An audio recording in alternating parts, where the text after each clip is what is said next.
बिना जंग लड़े पाकिस्तान और बांग्लादेश पर भारत का अटैक। इतनी गहरी पहुंचाई चोट, शहबाज और यूनिस की बोलती बंद। सिर्फ 48 घंटे में भारत की धुलाई से दोनों देशों में हाहाकार। चीन भी कर रहा भारत की तारीफ, गदगद हुआ ड्रैगन।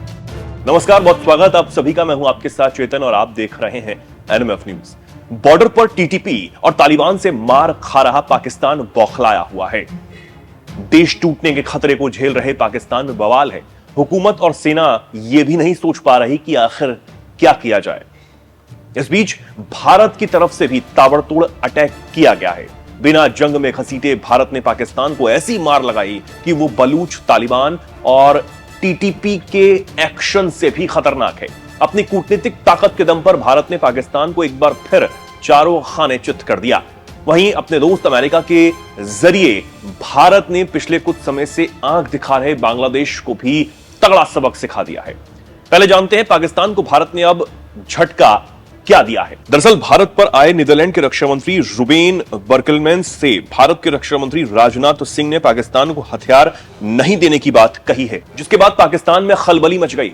चारों तरफ से घिरे पाकिस्तान पर यह सबसे बड़ा अटैक है। रक्षा मंत्री रुबेन के साथ बैठक में राजनाथ सिंह ने पिछले कई दशकों से पाकिस्तान से भारत में आ रहे आतंकवाद पर गहरी चिंता जाहिर की। उन्होंने बर्कलमैन्स से यह सुनिश्चित करने का आग्रह किया कि नीदरलैंड की कंपनियां पाकिस्तान को हथियार, मंच या प्रौद्योगिकी उपलब्ध न कराएं।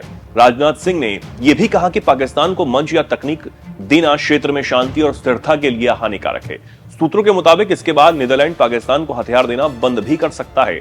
वहीं रायसीना डायलॉग के लिए भारत आई अमेरिका की राष्ट्रीय खुफिया निदेशक तुलसी गबार्ड ने बांग्लादेश में धार्मिक अल्पसंख्यकों के उत्पीड़न का आरोप लगाया।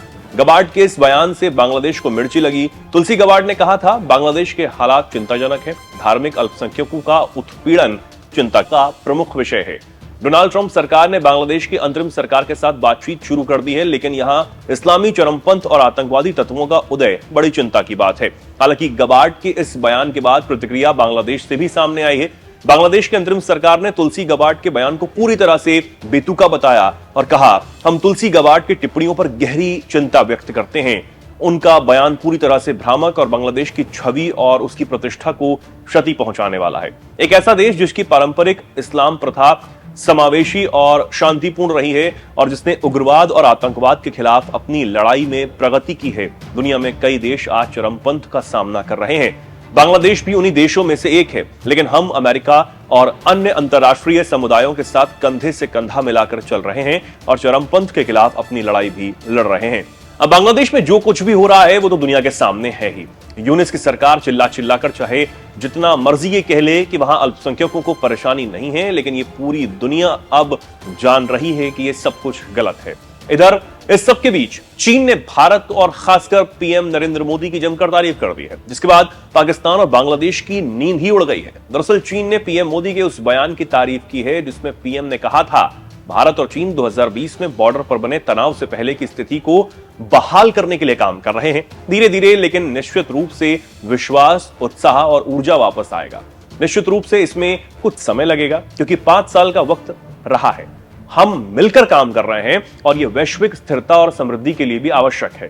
क्योंकि 21वीं सदी एशिया की सदी है, हम चाहते हैं कि भारत और चीन स्वस्थ और स्वाभाविक तरीके से प्रतिस्पर्धा करें। प्रतिस्पर्धा कोई बुरी बात नहीं है, लेकिन यह कभी भी संघर्ष में नहीं बदलनी चाहिए। अब पीएम मोदी की यह बात चीन को खूब पसंद आई। चीन के विदेश मंत्रालय ने तो यहां तक कह दिया कि पीएम मोदी का नजरिया भारत चीन के रिश्तों की नई ऊंचाई है। ड्रैगन हाथी की दोस्ती अब टूटने वाली नहीं। चीन के विदेश मंत्रालय के प्रवक्ता माओ निंग ने कहा, हमने चीन भारत संबंधों पर प्रधानमंत्री नरेंद्र मोदी के हालिया सकारात्मक टिप्पणियां देखी, हम इसकी तारीफ करते हैं। अक्टूबर में रूस के कजान में प्रधानमंत्री नरेंद्र मोदी और चीनी राष्ट्रपति शी जिनपिंग के बीच हुई सफल बैठक ने द्विपक्षीय संबंधों के सुधार का नया रास्ता खोला। दोनों पक्ष हर समझौते पर गंभीरता से अमल कर रहे हैं। हमने सकारात्मक परिणाम भी देखे। अब जिस तरीके से पीएम मोदी की तारीफ और भारत की तारीफ चीन कर रहा है, भले ही वो ट्रंप और अमेरिका से ठनी होने के बाद भारत की शरण में आ रहा हो, यह एक बड़ी बात है क्योंकि वो जानता है कि भारत से पंगा नहीं लिया जा सकता है। वहीं पाकिस्तान और बांग्लादेश के मुद्दे पर जो कुछ भी भारत अब स्टैंड रखता है उस पर आप क्या सोचते हैं, क्या कुछ कहना चाहते हैं, कमेंट सेक्शन में लिखें और ऐसे ही जुड़े रहें, देखते रहें एनएमएफ्लिक्स।